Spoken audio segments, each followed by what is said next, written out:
샬롬. 오늘도 이렇게 새벽 피곤하지만 또 그 가운데 주의 말씀의 소중함을 알고 우선되어짐을 아는 우리 모든 성도님들에게 주의 은총과 주의 사랑이 가득 넘치기를 부탁을 드립니다. 오늘은 사무엘 하 7번째 시간입니다.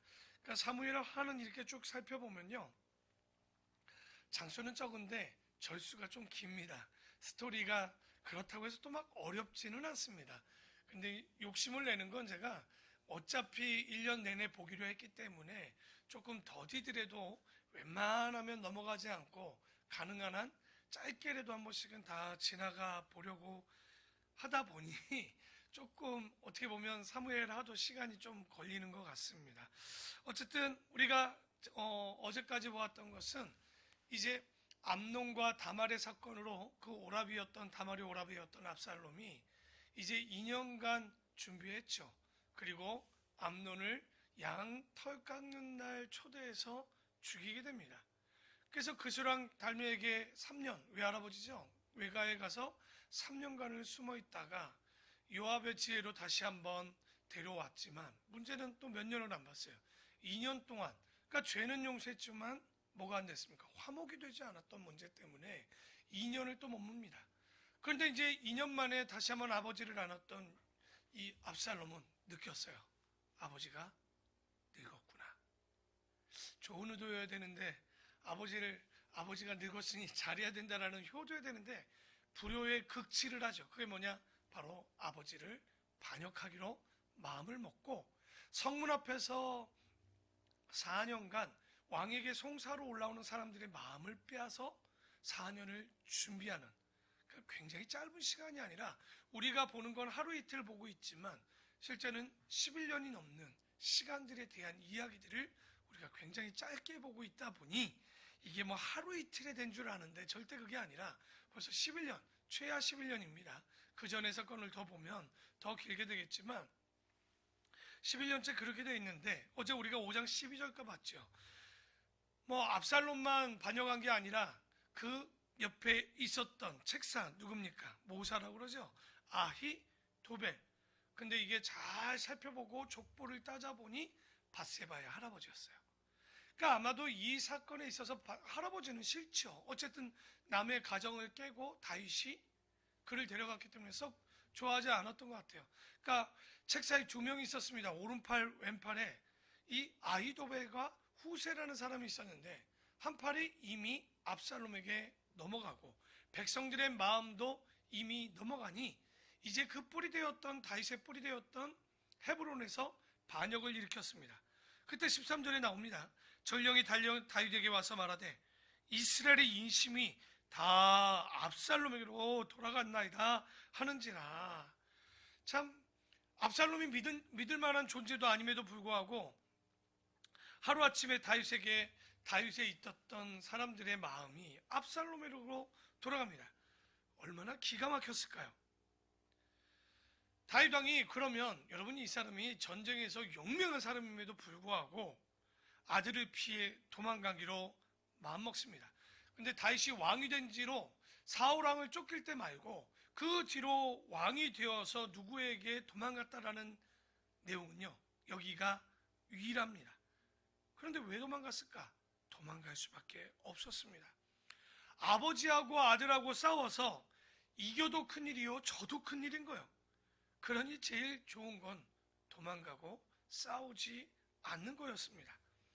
그러자 23절에 다윗이 온 땅 사람이 큰 소리로 울며 모든 백성이 앞서 건너가매, 이제 요단강을 건너가는죠. 왕도 기드론 시내를 건너간 모든 백성이 이제 어디로 향하고 갑니까? 광야를, 요단 동편 광야로 향하게 됩니다. 근데 성경에서 광야는요, 잘 봐야 돼요. 요즘 저희가 욥기를 보고 있는데 잘 보면 욥도 지금 광야의 길을 걷습니다. 그런데 광야는요, 무조건 힘들고 어려운 곳이 아니었습니다. 이스라엘 백성이 애굽 430년을 뛰어넘어 출애굽했을 때 그들은 광야의 길이 어떤 길이었냐면 회복과 기도의 길이었습니다. 아마도 잘 살고 있었던 애굽에만 있었다면 그들은 기도하지 않았을 겁니다. 회복되지 않았을 겁니다. 근데 재미있는 건 광야라는 단어가 똑같은 단어로 광야라는 단어, 나바르라는 말이 광야도 되지만 또 하나의 뜻이 뭐냐? 말씀도 됩니다. 나바르 그러면 이것도 히브리어로 말씀입니다. 여러분, 말씀이 있는 곳에 뭐가 일어나겠습니까? 회복이 일어납니다. 말씀이 있는 곳에 뭐가 일어날까요? 기도가 일어납니다. 혹 여러분 지금 나의 삶이 광야같이 느끼십니까? 그건 오히려 다윗에게도 자기의 잘못을 뒤돌아볼 수 있는 회복의 길이었고 기도의 길이었던 것처럼 우리에게도 내 육신이 아파 광야의 길을 걷고 있는 것 같다면 그것이 회복이요 기도의 길이요, 내 사업이 내 가정이 정말 광야의 길 같다면 여러분 기도의 길이고 회복의 길이 될 줄 믿습니다. 그래서 그 기도와 회복의 시작이 다윗에게 일어나는데, 여러분 사람들이 아무리 압살롬에게 다 넘어갔다고 해도 아직도 주변에는요 다윗의 사람이 많습니다. 그 중에 제사장, 여러분이 잘 아는 아비아달과 사독이라는 두 제사장이요, 뭐랄까요, 왕이 나가고 피했다는 소식을 듣자마자 광야길을 간다는 이야기를 듣고 법궤를 메고 따라오는 거예요. 왜냐하면 왕이 가는 곳에 또 법궤가 따라가는 것이 맞지 않을까 싶어서 그것을 어깨 메고 제사장들이 다 쫓아 나오는데, 그 사독과 아비아달에게 얘기하죠. 그거 정말 우리가 갈 게 무엇이냐, 원래대로 두고 너는 나를 오히려 지켜라. 뭐냐면 혹시 내가 법궤 있는 곳으로 다시 돌아오면 하나님께서 나를 돌아오게 하시는 것이고, 혹 그러지 아니하시고 하나님께서 네가 하는 일을 기뻐하지 아니한다 하시면 이 또한 하나님께서 나를 선히 여기셔서 아마 그 뜻대로 나에게 행하실 것이니 그 법궤를 돌아오면 주의 은혜요, 돌아오지 못하면 이것 또한 하나님께서 나에게 선으로 나를 행하리라, 선대하리라 나는 생각한다. 그러니까 다윗은요 굉장히 겸손해지는 거죠. 이 이야기는 압살롬이 반역했지만 이 모든 반역의 시작은 자기라는 걸 깨닫고 있는 거예요. 바세바 사건이 뭐예요? 죄는 용서받고 죽지는 않게 됐지만 몇 배? 4배라는 것을 알고 있어요. 나단 선지자를 통해서 깨달았던. 그래서 이 모든 것이 누구 탓이 아니라 자신으로 시작됐다는 것. 그렇기 때문에 하나님 앞에서 자기가 어떻게 처신해야 되나는 것을 깨달았던 거죠. 그래서 다시 이 사독과 아비아달에게 궤를 다시 있던 곳으로 모셔라. 궤가 도대체 무슨 죄를 진 것이냐. 그래서 너희들은 오히려 사명을 띠고 이 압살롬이 어떻게 행하는지를 알아. 뒤에 그 소식을 자녀들을 통해서 전하라고 사명을 주고 다시 돌려보냅니다. 근데 이게 우리가 볼 땐 다시 돌아가라 그러면 돌아가는 게 아니라, 압살롬이 볼 때 사독과 아비아달은 누구의 사람이냐면 다윗의 사람입니다.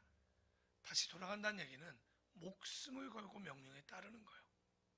원래는 같이 도망가야 그게 맞아요. 그러니까 법궤를 놔두고라도 자기들이 살면 나가야 되지만 제사장이 법궤를 놓고 도망갈 수는 없잖아요. 그것도 안 되는 것이고 왕의 명령을 놓고 갈 수도 없으니 그러고 피하게 됩니다. 그래서 이제 감람산 꼭대기로 마루턱이라고 성경은 나오는데, 이 다윗 왕이 감람산, 여러분 감람산이 멀지 않아요. 지금 이야기는 도망쳐서 기드론 시냇가를 지나서 쭉 올라가면 감람산이에요. 그러니까 반나절이면 충분히 올라가는 거리입니다. 지금 이제 도망가서 예루살렘에서 도망가서 감람산 꼭대로 가는데, 여러분 또 살아야 되잖아요.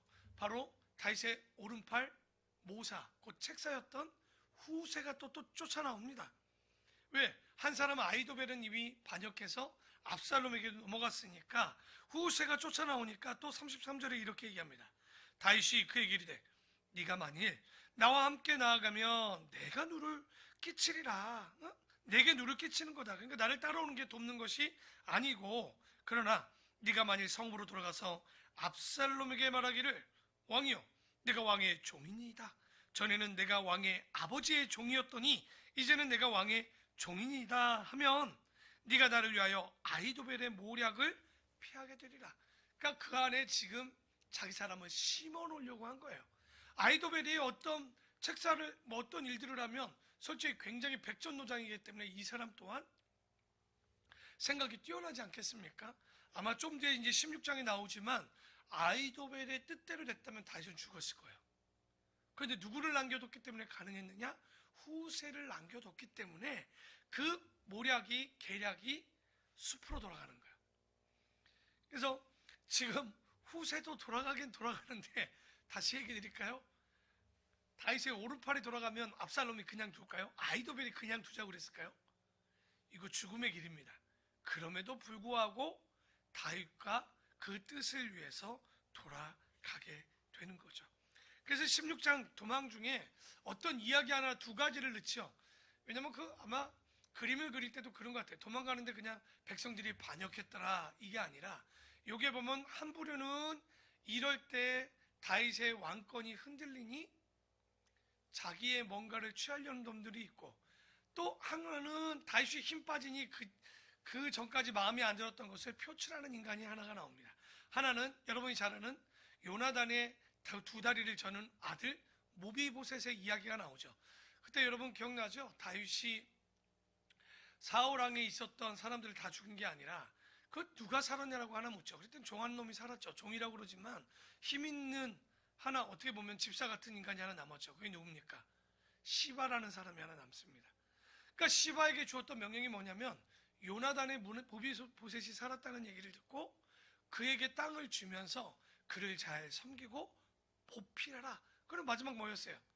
모비보셋은 나의 상에서 함께 식사를 하겠다라고 다윗이 선행을 베푸는 사건이 하나 있었죠. 일이 있었죠. 그런데 요 시바가 지금 딱 분위기가 좋은 거야. 모하기가 모비보셋에게 주어졌던 것들을 자기가 다 취하기가 좋았던 거죠. 그랬더니 이놈이 딱 도망가는 다윗에게 찾아와서 뭐 건포도와 포도주와 음식을 딱 대접하면서 한마디 합니다. 그러니까 왕이 물었겠죠. 시바가 오니까, 야, 너가 섬기는 분이 어디 있냐라고 3절에 나오죠. 왕이 이르되 너의 주인의 아들이 어디 있느냐 하니, 시바가 왕께 아뢰되 이 인간이 예루살렘에 있는데 그가 말하기를 이스라엘 족속이 오늘 내 아버지의 나라를 내게 돌리리라. 다시 말해, 요나단과 사울, 바로 그것을 다시 취하게 해주겠다. 왜? 다윗이 끝났다는 얘기죠. 그러니까 다윗 입장이 어땠을까요? 기분 정말 나쁜 거죠. 자기 먹여주고 입혀주고 땅을 돌려줬더니 이제 나 끝났다라고 자기의 왕, 자기 아버지를 위해서 나에게 돌려주셨다라는 이런 말을 했다? 기분 나쁘니까 어떡합니까? 시바에게, 모비보셋에게 주었던 모든 땅들을 다 줘버립니다. 그러니까 사람이 그래서 항상 조심해야 되는 게, 어떤 일들이 있을 때 분별의 능력이 떨어져요. 지금 다윗이 이미 바세바 사건 이후에는요, 여러 부분에 있어서 나이도 들었겠지만 영적으로도 눈이 많이 가려진 느낌이 드는 거예요. 그 분별을 잘 못합니다. 다윗의 성급한 판단이 나오죠. 그런데 또 한 놈이 다윗이 지금 반역 때문에 쫓긴다는 얘기를 듣고 가장 좋아하는 인간이 있었습니다. 그게 뭐냐면, 베냐민 지파에 사울을 쫓았던 제야 인사 한 명이 나오죠. 바로 여기 누굽니까? 갑자기 또 시므이가 나오게 되는데, 시므이도 이게 혼자 안 나와요. 혹이나 모르니까 자기의 군사들을 데리고 나와서 시므이가 다윗에게 돌을 던지며 얘기합니다. 이 피 흘린 자여, 사악한 자여, 가거라. 아주 그냥 욕을 해야 되니까 그의 옆에 있었던 또 아비새가, 요압의 동생이었죠. 왕이시여, 내가 저놈을 가서 쳐 죽이리까? 얼마나 열받겠습니까? 자기의 왕에게 여태껏 아무 말도 안 하고 기죽은 듯이 있다가 쥐죽은 듯이 있다가 압살롬이 반역했다는 소식을 듣고 이렇게 비방하고 저주하니까 그의 머리를 베어서 당신에게 드리리까 하니, 11절에 다윗의 자세가 나옵니다. 16장 11절입니다. 또 다윗이 아비새와 모든 신하들에게 이르되 내 몸에서 난 아들도 내 생명을 지금 압살롬이 해하려 하거든.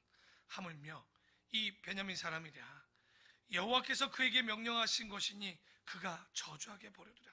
그러니까 지금 다윗은요, 이 모든 것이 하나님께서 자기로 인해서 벌어진다는 거, 그러니까 자기가 겸손해질 수밖에 없는 거죠. 낮은 마음으로 그 시므이를 바라봅니다. 그러면서 혹시 여호와께서 나의 원통함을 감찰하시리니 오늘 그 저주 때문에 여호와께서 선으로 내게 갚아주시리라. 그러니까 광야가 회복의 시작이라고 그랬죠. 다윗은 이런 일들을 보면서 자기가 겸손으로 다시 돌아갈 수 있는 자세라는 것을 깨닫게 됩니다. 왜? 이 모든 고통을 누가 주셨냐? 하나님께서 자기에서 주셨다라는 것을 잘 알고 있죠. 그러니까 자기 때문에 밧세바 사건 이후에 이런 일들이 벌어졌기 때문에, 그래서 여러분, 위대한 신앙인은요, 어려울 때 바로 하나님께 모든 것을 맡기는 거예요. 다윗을 잘 보십시오. 누구 탓하지 않습니다. 바로 자신, 제가 설교할 때 그런 얘기 종종 하지 않습니까? 어떤 일이 벌어질 때 현상을 보지 말고 나를 보라는 얘기예요. 그건 뭐냐면 이 모든 일이 저 사람 때문에 온 게 아니라, 우리 주일날 얘기했죠. 그 사람 뒤에 누가 또 숨어 있어요? 마귀가 숨어 있고, 이 큰 그림, 모든 큰 그림을 하나님께서 보고 계시단 말이에요. 그러니 우리는 뭘 봐야 되냐? 바로 왜 이런 일들이 벌어졌는지 나를 통해서 깨달아야 되는 거. 그러니까 나를 봐야 된다는 거죠. 그래서 그런 위대한 신앙인들이 항상 모든 일 가운데 자신이 회개하듯이, 다윗도 지금 보면 그렇게 자기 자신을 뒤돌아보면서 겸손의 시작이, 회복의 시작이 되어집니다. 근데 이때 이제 후세가 돌아가라고 그랬으니 감람산에서 내려가서 이제 압살롬에게 갑니다. 아이고, 지금 다윗의 사명을 들었기 때문에 후세는요, 너스레를 떨면서 갑니다. 왕이여 만세! 그러니 여러분, 압살롬이 믿겠어요? 의심의 눈초리라고, 저 인간이 저게 뭐예요? 그랬는데, 왕이시 어떻게 한 나라의 왕이 둘이 될 수 있겠습니까? 이제 대세는 당신 아버지의 아들인 당신에게 넘어간 것 아니겠습니까? 시대는 바뀌었겠지요? 라면서 너스레를 떨면서 이 압살롬의 마음을 쏙 녹입니다. 여러분, 후세가 말 더듬이가 아닙니다. 말로 먹고 사는 사람이에요. 얼마나 잘 얘기했는지 압살롬이 마음이 녹아내려서 아주 넘어가 버립니다. 그러자 20절에 보면 이제 일을 시작해야 되잖아요. 아히도벨에게, 모사에게 이제 어떻게 할까라고 묻게 됩니다. 그러자 압살롬이 아히도벨에게 이르되 너는 어떻게 행할 계략을 우리에게 가르치라 하니, 아히도벨이 압살롬에게 이르되 왕의 아버지가 남겨두어 왕국을 지키게 한 후궁들과 더불어 동침하소서. 그리하면 왕께서 왕의 아버지가 미워하는 바 됨을 온 이스라엘에 들으리라. 그러니 왕과 함께 있는 모든 사람의 힘이 더욱 강하여지리다 하니라. 아히도벨이 똑똑해요. 여러분, 피는 물보다 진합니다. 지금 압살롬이 막 이러지만 후에 혹시나 다윗하고 다시 화해해버리면 누가 다 죽냐? 반역했던 아히도벨이나 많은 사람들이 다 죽는 거예요. 왜냐면 반역을 한 거잖아요. 아들이야 살려주겠지만, 암논 사건도 그런 건 아닙니까? 그렇기 때문에 아히도벨이 쓴 건 뭐냐면, 당신이 당신의 아버지 후궁, 다시 왜 10명의 후궁을 놔두고 갔는지는 여러 가지, 미워하는 후궁만 남겨두고 갔다, 이런 소식도 있지만, 어쨌든 왕궁을 지키라고 후궁 10명을 놔두고 갑니다. 그런데 백주 대낮에 그들을 장막을 치고 그 안에서 후궁을 범하는 일을 시켜버리는 거예요. 그러면 여러분, 이 일을 범하게 되면 이제는 더 이상 아버지 다윗과는 뭐 하지 못하느냐? 화해가 되지 않습니다. 왜? 후궁이어도 지금 압살롬의 누굽니까? 엄마예요. 알고 보면. 그러면 그 백성들 앞에서 그게 무슨 행을 부려고, 그게 무엇이겠습니까? 근데 이 장면이 너무 웃기죠? 이미 밧세바 사건 때 나단에게 주었을 때 뭐라고 합니까? 똑같은 일을 당할 것이라고 그랬죠? 밧세바를 쬐었던 거. 여러분, 근데 22절을 보면 진짜 무섭습니다. 이에 사람들이 압살롬을 위하여 옥상에서 장막을 쳤어요. 옥상은 어느 자리였습니까? 다윗이 밧세바를 취할 때 있었던 곳이에요. 똑같이 당합니다. 그곳에 범죄했던 곳에서 그 범죄함을 갚아내시는, 여러분, 그래서 우리가 성경을 이런 걸 잘 보면 뭐냐면 절대 무서운 거예요. 뿌린 대로 걷게 되는 거예요. 그냥 되지 않습니다. 그래서 아주 무서운 일을 그대로 당하는데, 이제 17장에 보면 이 추악한 일을 벌이고 나니, 자, 이 두 번째 또 하나 모략이 대단하지 않습니까? 아히도벨이 이런 식으로 이제 완벽하게 압살롬의 반역을 다시 되돌릴 수 없도록 만들어버리죠. 그래서 17장 1절에 아히도벨이 또 압살롬에게 이르되 이제 내가 사람 12,000명을 나에게 택하게 하소서. 오늘 밤에 내가 일어나서 다윗의 뒤를 추적하여 그가 고나고 힘이 빠졌을 때에 기습하여 그를 무섭게 하면 그와 함께 있는 모든 백성이 도망하리니 내가 다윗 왕만 쳐 죽이고 모든 백성이 당신께 돌아오게 하리니 모든 사람이 돌아오기는 왕이 찾는 이 사람에게 달렸습니다. 그리하면 모든 백성이 평안하리이다 하니. 아이도벨이 무서운 사람이죠. 지금 지치고 마음 뺏기고 기세가 죽은 다윗을 쫓아가서 성공하자는 거죠. 그러면 다윗 주변에 있는 사람들은 다 도망가고 누구만 죽게 되는 거예요? 백성은 살고 다윗만 잡으면 되는 거예요. 근데 제가 1절부터 3절 읽을 때 어떤 단어에 액센트를 좀 줬어요. 기억 못하시죠? 내가 지금 아이도벨은요, 이 일들의 주체가 자기예요. 왕을 세우기보다는 내가 데려가서 내가 12,000명을 뽑아서 내가 다윗을 죽이겠습니다 했죠. 왜 제가 이 얘기를 하냐면 좀 뒤에 보는 이제 후세 이야기를 들으면 뭐가 달라요. 8절에 보면 여기는 안 나오는데 먼저 8절에 보면 후세가 아까 어떤 사명을 띄었습니까? 아이도벨의 책략을 막아야 돼요. 그러니 후세가 얘기합니다. 그러니까 이 웃기죠. 또 묻지는 않아야 되는데 오른팔이 있으니 왼팔도 있으니 압살롬은 좋잖아요. 물을 곳이 두 곳이니 둘이 하나가 되면 완벽한 거야. 그러니까 다를 땐 이거 생각해 보는 거죠. 그래서 후세에게 묻는 거예요. 후세가 말하되 왕도 하시거니와 왕의 아버지와 그의 추종자들은 용사라. 그들은 들에 있는 곰이 새끼를 빼앗긴 것 같이 지금 격분하였고 왕의 부친은 전쟁에 익숙한 사람인즉 잘 생각해 보십시오. 백성하고 잠자지 않습니다. 사울하고 쫓길 때도 굴에 숨어 있지 않았습니까? 지금 그가 어느 굴에 어느 곳에 숨어 있으리니 혹 무리 중에 몇이 먼저 엎드러지면, 그러니까 이 압살롬의 군대가 먼저 쓰러지면 그 소문을 듣는 자가 말하기를 압살롬을 따르는 자 가운데서 패함을 당하였다. 그러면 기세가 꺾이게 되지 않겠습니까? 그럴싸하네요. 이야기를 들어보니까 설득이 더 잘 되는 거예요. 잘못하면 백성들이 다윗을 쫓다가 죽다, 군인이 죽었다? 그러면 군인들의 마음도 녹죠. 왜? 백전노장에 다윗이 피한 적이 있습니까? 무서운 거예요. 그를 따르는 아비새나 요압이나 지금 블레셋 사람, 가드 사람, 이때라는 사람도 지금 쫓아서 군대가 한두 명이 나간 게 아니라 적어도 1,000명이 넘어요. 그래도 다윗을 쫓는 사람들이. 그러니까 그렇게 되지 않겠습니까? 아니 11절에 나는 이렇게 계략을 세웠습니다. 후세가 이제 계략을 했죠. 온 이스라엘을 단부터 부엘세바까지 왕이셔 보십시오.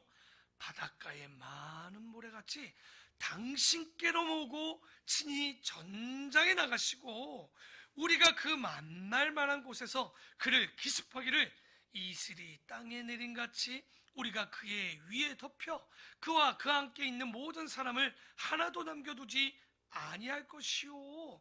또 만일 그가 어느 성에 들었으면 우리 온 이스라엘 백성들이 밧줄을 가져다가 그 성을 강으로 끌어들여서 그곳에 작은 돌 하나도 보이지 않게 할 것이니라.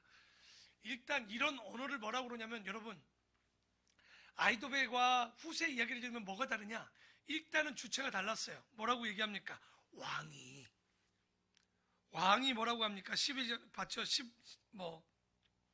11절에 보면 그 모든 백성을 왕 당신이 모으셔서 다윗이 백날 해봐야 이슬같이 그들을 덮어버리시고 그 성에 숨으면 밧줄을 동여서 백성들의 마음을 하나로 그것을 물속에 넣어서 돌 하나도 남기지 마소서.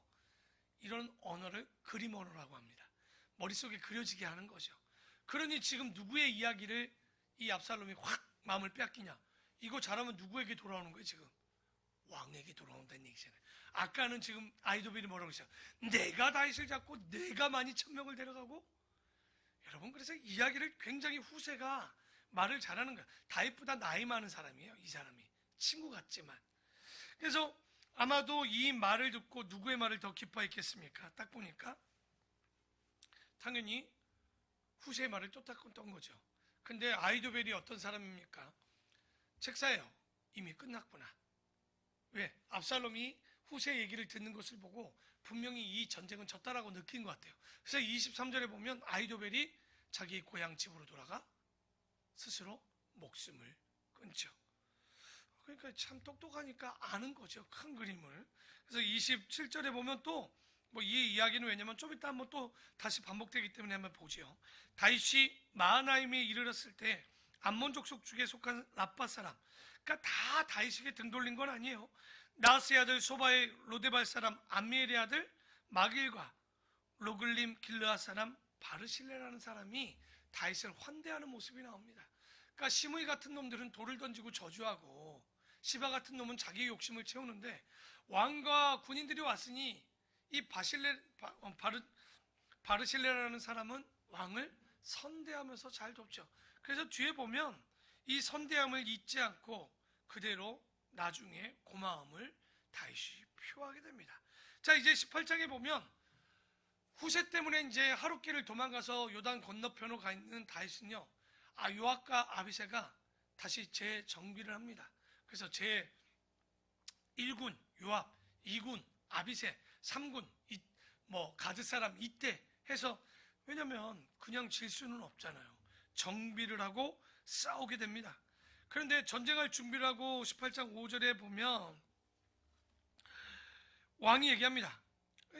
이제 다 모아놓고 한마디로 해야 되죠. 다윗 왕이 요압과 아비새와 이때에게 명령하여 이르되 나를 위하여 젊은 압살롬은 너그러이 대우하리라 하니, 왕이 압살롬을 위하여 모든 군 지휘관에게 명령할 때 백성들도 듣고 누구도 들었어요. 3군 통치, 여기 보면 군 장성들도 다 들었던 거예요. 뭐 하지 말라고? 압살롬은 죽이지 말라고. 이게 아버지의 마음이에요. 아무리 반역했다 쳐도 너그러이 좀 죽이지 않았으면 좋겠다라고 하지만, 여러분 이러고 이제 전쟁을 나갑니다. 근데요, 요압이나 아비새나 이렇게 보면 이제 독을 품었죠. 왜? 안 그래도 또 편하게 사는데 이제 전쟁에 져도 문제고 이겨도 문제겠지만 지면 이제 끝나는 거 아닙니까? 그래서 독하게 싸웁니다. 결과 압살롬 쪽에 군대 2만 명이 죽습니다.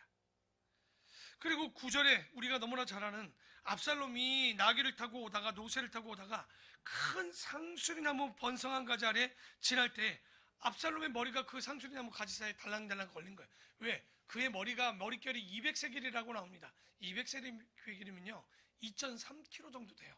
그럼 굉장히 무거운 머리예요. 그게 딱 세워갖고 나귀는 지나가고 노새는 지나가고 뭐 하는 거예요? 지금 달랑달랑 목만 이렇게 걸려 있는 거예요. 머리만. 그러니 요압에게 한 군인이 옵니다. 아유, 장군이시여, 저기 압살롬이 지금 상수리 나무에 머리가 걸려서 달랑달랑합니다. 그러니까 요압이 뭐라 그래?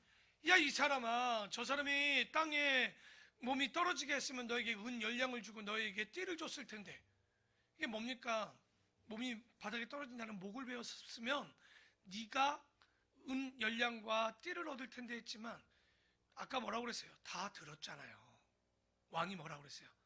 너희들이 선대에서 내 아들만은 살려달라고 얘기를 했는데, 이 신하는 아는 거예요. 그 군졸은 그럴 수 없다고 요압하고 약간 퉁명스럽게 대합니다. 난 그럴 수 없다고. 요압이 가서 죽이라고 한다. 난 그럴 수 없다고. 그랬더니 또 요압이 어떤 인간입니까? 항상 다윗의 말을 안 듣죠. 보시면 알겠지만 요압은 말을 듣지 않습니다. 14절에 요압이 이르되 나는 너와 같이 지체할 수 없다 하고 손에 작은 창 셋을 가지고 가서 상수리 나무 가운데서 아직 살아있는 압살롬의 심장을 찌르고 요압의 무기를 든 청년 10명이 압살롬을 에워싸고 쳐 죽이게 됩니다. 이게 누굽니까? 자기 혈기대로 하는 사람이 요압입니다. 혈기대로 했기 때문에 결론도 그 혈기 때문에 다윗에게 죽임을, 우리가 잘 알듯이 압살롬이 죽임을 당하죠. 압살롬에게. 그래서 솔로몬에게 33장에 보면 이제 마지막 그렇게 되고 33절에 보면 다윗이 기뻤을까요? 보십시오. 왕의 마음이 심히 아파 문 위층으로 올라가서 우니라. 그가 올라갈 때 말하기를 내 아들 압살롬아, 내 아들 압살롬아, 차라리 내가 너를 대신하여 죽었더라면 압살롬 내 아들아, 내 아들아 하였더라. 정말 이 모든 골들을 보면 사람의 감정이 그렇습니다. 압살롬의 난이 평정되었지만 다윗의 마음엔 큰 상처만 남았던 거예요. 아까 얘기했죠. 다윗이 도망갈 수밖에 없던 건 저도 문제지만 이겨도 문제인 거예요. 졌다면 더 큰 문제였겠지만, 하지만 이 전쟁을 통해서 자기의 군인인지 알고 보면 반역한 2만 명의 군주들이 죽게 됩니다. 그리고 또 누가 죽습니까? 압살롬도 죽습니다. 그걸로 끝입니까? 후궁 10명도 죽습니다. 저는 굉장히 이걸 볼 때마다 야곱의 사건하고 굉장히 이게 겹쳐져서 보여집니다. 야곱이 욕심내어서 얻었던 일들 때문에 자기의 딸, 세겜에서 기억나죠? 다말을 이 강간되게 다양했던 일들도 있었죠. 그 자식들이 행함도 보았죠. 지금도 보면 압살롬도 죽었죠. 그 후궁 10명이 강간을 당하죠. 2만 명이 죽죠. 왕실의 체면은 이건 말도 아닙니다. 지금 왜 이런 일이 벌어졌습니까? 바로 밧세바 사건의 시작이었던 거예요. 여러분, 우리가 이런 것들을 잘 봐야 되는 것이 다윗의 일순간의 욕심이 제어하지 못해서 지금 어떤 일이 벌어진 거예요? 뿌리채 흔들리고 있는 거예요. 다윗의 신앙에. 여러분, 우리가 죄를 짓고 기독교인들이 욕먹는 게 뭐예요? 너희들은 회개하면 좋겠다? 편하겠다 그러죠. 근데 잘 아십시오. 다윗도 죄는 용서받고 죽임은 당하지 않았지만 죄의 대가는 똑똑히 치르게 됩니다. 그 뿌린 걸 그대로 갔습니다. 여러분, 집에 가서 한번 망치를 가지고 못을 가지고 나무를 박아 놓으신 뒤에 그 못을 빼보십시오. 거기에 아무 자국이 안 남던가요? 못 자국이 남아있는 거예요. 여러분, 흔적은 반드시 남습니다. 그래서 우리가 해야 되는 일은 뭐냐면, 유일한 일은 죄를 짓지 않는 걸 거예요. 근데 성경은 우리가 죄를 짓지 않는 것이 선한 일이라고 얘기하잖아요. 그렇다고 해서 우리가 범죄하지 않을 수 없다라고 얘기합니다. 우리가 잘 아는 가인이 아벨을 죽였을 때 하나님께서 그를 찾아가서 창세기 4장 7절에 뭐라고 합니까? 성을 행하라는 거예요. 선을 행하지 아니하면 죄가 너희 문 앞에 엎드러져 있을 거라고 얘기하죠. 여러분, 우리가 잘 아는 데살로니가전서 5장 16절 뭡니까? 항상 좋아요. 데살로니가전서 5장 15절은 뭐죠? 16절 말고 15절. 항상 선을 쫓으라요. 16절 기뻐하라만 알지 마시고 그 전에 보면 항상 선을 쫓았을 때 뭐 할 수 있느냐?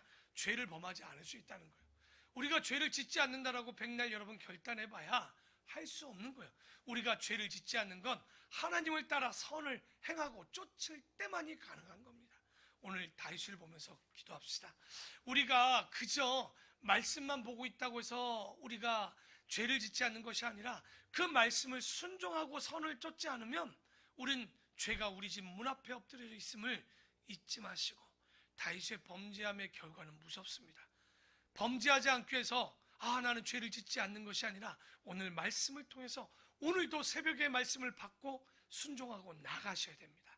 머리에 두시면 또 다시 사단이 우리의 마음에 그것을 새거와서 찧어먹든지 길바닥에 버려져서 밟고 지나가든지 아니면 가시밭 내 마음에 뿌려져 말라버릴 수 있음을 잊지 마시고, 오늘의 말씀을 붙잡고 내가 이렇게 살아야 되겠다, 선을 쫓고 행하는, 결단하고 나가는, 내가 미워하는 사람들이 있었다면 한번 문자도 보내보고, 그리고 우리가 기도함으로 그들을 품고 기도해주고 나아가는 우리 귀한 성도들 되기를 축원합니다. 기도하겠습니다.